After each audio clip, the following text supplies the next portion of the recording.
Hey folks, welcome back to the channel. This is Offgrid Power Solutions. In this video, we are going to be looking at the Charge Metrix.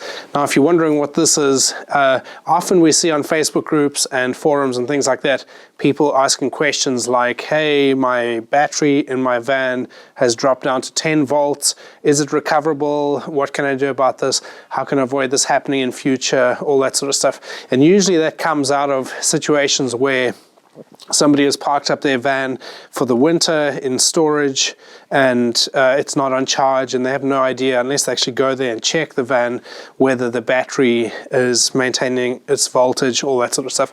And this is the same with boats and various other vehicles as well. And so we've had something similar. So the context for us looking into this is that my sister has a van, and there's something that's using power from the engine battery, and we're not 100% sure what it is. We haven't been able to find it yet. We think it has something to do with the alarm system. But basically, if we leave that van for anywhere more than about 2 weeks without having it on charge, the engine battery is depleted completely. So there's something that's drawing power. It's not the leisure system that powers the rest of the van, because we put that in ourselves. It's got a DC to DC charger. It's completely isolated from the engine battery. So it's got something to do with the van itself, whether it's the radio, whether it's the alarm, or something like that. And so we've been looking into options of how can we have remote notifications when that battery goes below a certain threshold. And we thought that would be super useful for some of our followers here, because you might put your motorhome or your van or your boat into storage in the winter and not use it for, say, 3 to 4 months of the year. And you want to know during that period when the battery gets to a certain point so that you can put it on charge or do something about it before that battery is toast. So enter Charge Metrix. So we've seen these guys talked about on forums and things like that, and so we thought we would give them a try and let you guys know what we think of them. So in the box, this is what you get. So this is the unit itself. You get a little antenna, which is just a very generic connector, so you just screw that on. You can get external antennas, and you'd need an external antenna in certain applications depending on where you put it. Maybe in a boat, if you're putting it right in the sort of engine compartment of the boat, may not get good enough signal to actually send the notifications out. So you may put an external antenna in that sort of setting. Now it uses the mobile network to send the notifications, so it's not going to work completely off-grid where you don't get cell phone signal. So it uses cell phone signal, and I believe there's a SIM card in here, and it sends the notifications that way. On here, by default, you have your standard positive and negative red and black cable, and you have a temperature probe. So these positive and negative are your main battery. So that's what would actually power the device, and essentially what would be considered the main battery. On the device itself, you've got this plug here, big square one. I believe that's to connect an external satellite unit in case you do need to go completely off-grid. You then have 3 other connectors. These are for additional sensors. For example, we bought this extra 5-meter extender here, which has a plug on the end that goes into the green wire on here, has a normal M8 lug on the end. The idea is that you could then wire this to an extra battery. So let's connect it up here to this lead acid demo battery here, just for demonstration purposes. I'm just going to use some clips just to hold it against the terminals, just because I don't have any actual connectors with me at the moment, and I wanted to just demonstrate a few things here in the workshop before we actually try and put it onto my sister's van. So let's get this around here to this side. So when you connect these onto the battery terminals, your lights will turn on the top of the device. So you've got a little blue light indicating that it's on, and a little red light that flashes. If it flashes once every 3 seconds, it is communicating with the mobile network. If it flashes twice if it flashes every second, it's sending data to the app or to the mobile network.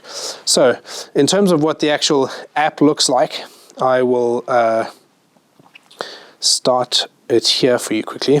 So we have I've set this battery up just while I was testing it, just to get a feel for what we could do with it. But essentially, when you get into it, you would go and add a new device, and then you can select the different options. So device name, device number, all that sort of thing. So this is the device number, I believe. which you have to type in there. And that basically makes the app or the website know that this is your device, and then can start reading the information that that's sending to their servers, etc. And you can select different icons and then all the different settings. So stuff like the voltage, total amperage, whether it's wet lead acid, gel, AGM, etc. There is a lithium option. For some reason, when you're setting up a new device, I haven't been able to select the lithium option, but once I've set the device up, I can then go back into the settings and find the lithium option, which is strange. I don't quite understand why it's doing that. But anyway, you can adjust your subscription, etc. I believe that there is a charge for the notifications, but I might be wrong with that. I'm not sure exactly how that all works. I need to actually look into that to see how useful it actually all is, or whether it's just a one-time purchase. Okay, so let's have a look at the device that I set up earlier. So if we go into that, we can see, so the temperature probe is just obviously reading the ambient temperature. It's very cold today. It's 1.2 degrees here in the workshop. The device itself is 6.3 degrees. It was inside for the night, so it's probably still has some warm ambient temperatures. The main battery section is the voltage that it's reading off this battery. So it reckons that this battery is 100% state of charge because of the setting that we put in there. So lead acid and the voltage, and then the total amp hours.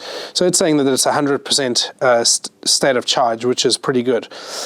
Now, if we go to notifications, this is the area where I feel that this system falls over a little bit. So initially when we purchased it, we knew that you could attach additional sensors to the device, and we thought, oh, this is going to be super useful. We'll connect one to the engine battery, connect one to the leisure battery, get notifications for all of them whenever anything drops below a certain voltage or whatever.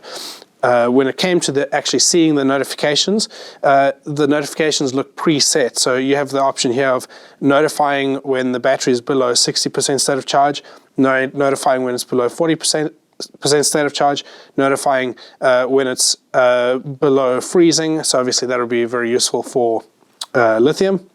Doesn't matter for lead acid. And so that's pretty handy info, but it falls over in that you can't really mix the two chemistries, because lithium, you don't really care if it gets below 60%, and to be honest, you actually don't even care if it gets below 40%, whereas obviously lead acid, that's a big deal. You want to know that, but it falls over in that really what you want is to know the voltage. So if your engine battery gets below 12.5 volts, then there's probably an issue. Your lithium battery, if it gets down to 12.5 volts, is going to be a fairly low state of charge just because the charge curve is so flat. But something like that would be way more useful than them trying to determine what the state of charge is of those systems. Now, the other thing as well is that from what I can see in the app, you can only set the settings based on your main battery. So you can choose lithium and set that up with your amp hours, etc., etc. And equally, you could choose your engine battery as your main battery and set that up, but there's no way of determining what your additional sensors are connected to, other than it's just a battery and it's reading whatever the voltage is. So it would tell you the voltage, but it would never be able to, as far as I'm concerned, and from what I've seen so far, be able to calculate whether this battery is 60% state of charge, when all you've been able to put into the device is the attributes of this battery, i.e. this is a lead acid battery, it's 110 amp hours, and it's a 12-volt battery. So it can calculate the state of charge for that just using generic calculations. But if you have this temperature, this voltage sensor on this terminal here, it'll never know what the state of charge is of this battery, because you've not put anywhere into the system what type of battery this is. So I guess they're assuming that people are going to have the same chemistry between the engine battery and the additional sensors, so between the engine battery and the leisure battery. So with that in mind, it's not actually that helpful or useful so far from what I've seen to be able to really monitor multiple battery banks unless they're all the same chemistry. So yeah, there we go. That's kind of my first impressions. Yeah, we'll see what we think of it. So what I'm going to do now is I'm going to actually install this into Nix's van, just fairly simply and on a temporary basis. I'm not actually going to mount the device yet. One of the things that we're interested in seeing is can the device actually communicate with the cell phone towers if it's connected to the battery in the battery well. So Nix has a Sprinter van, so obviously the engine battery is under the passenger feet. There's a little footwell there where the engine battery sits in. So I'm going to try and mount this in there and just see whether it works, how well it works. Can it actually communicate with the cell phone towers when it's inside that little thing? Because obviously this wire is fairly short to be able to actually take it out and mount it elsewhere unless you extend them, which is a possibility. But equally, you don't really want this sort of sitting on your dashboard and stuff like that. Doesn't quite vibe, depending on what it all looks like. But it'll be better to have it in the locker. So we're going to put it in there and just monitor it and see whether the battery drops below the threshold and what the notifications look like and how well it communicates with the towers. So let's go and do that now.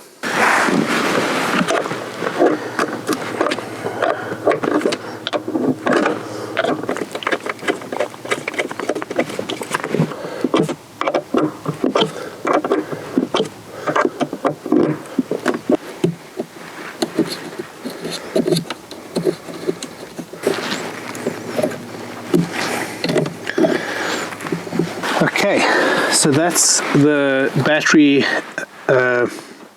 monitor temporarily just fitted here. So as I said previously, we're going to just see how well it works, whether it is able to actually communicate with the cell phone towers, etc.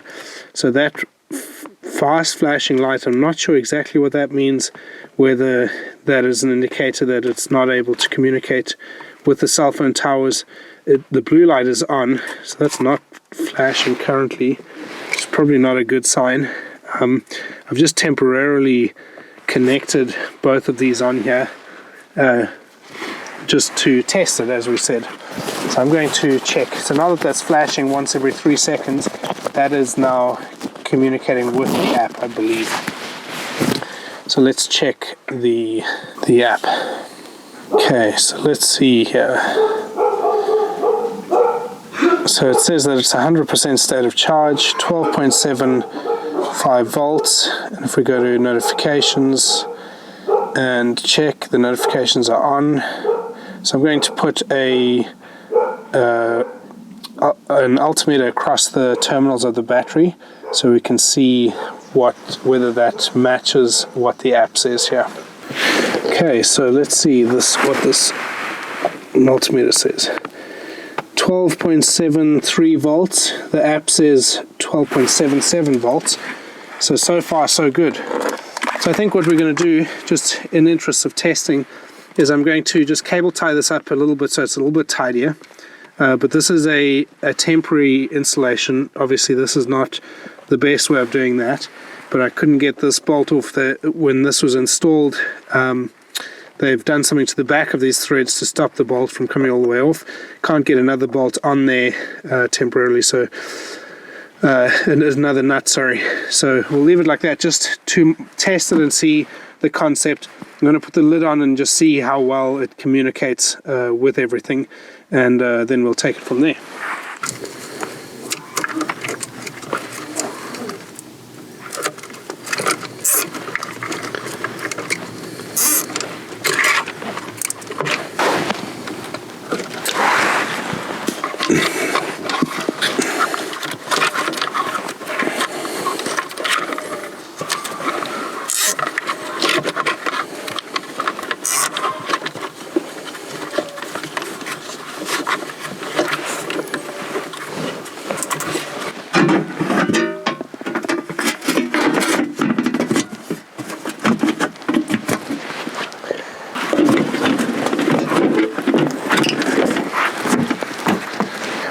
go, folks. We've got that temporarily installed. As you would have seen, I just put the lug for the negative just behind the bolt.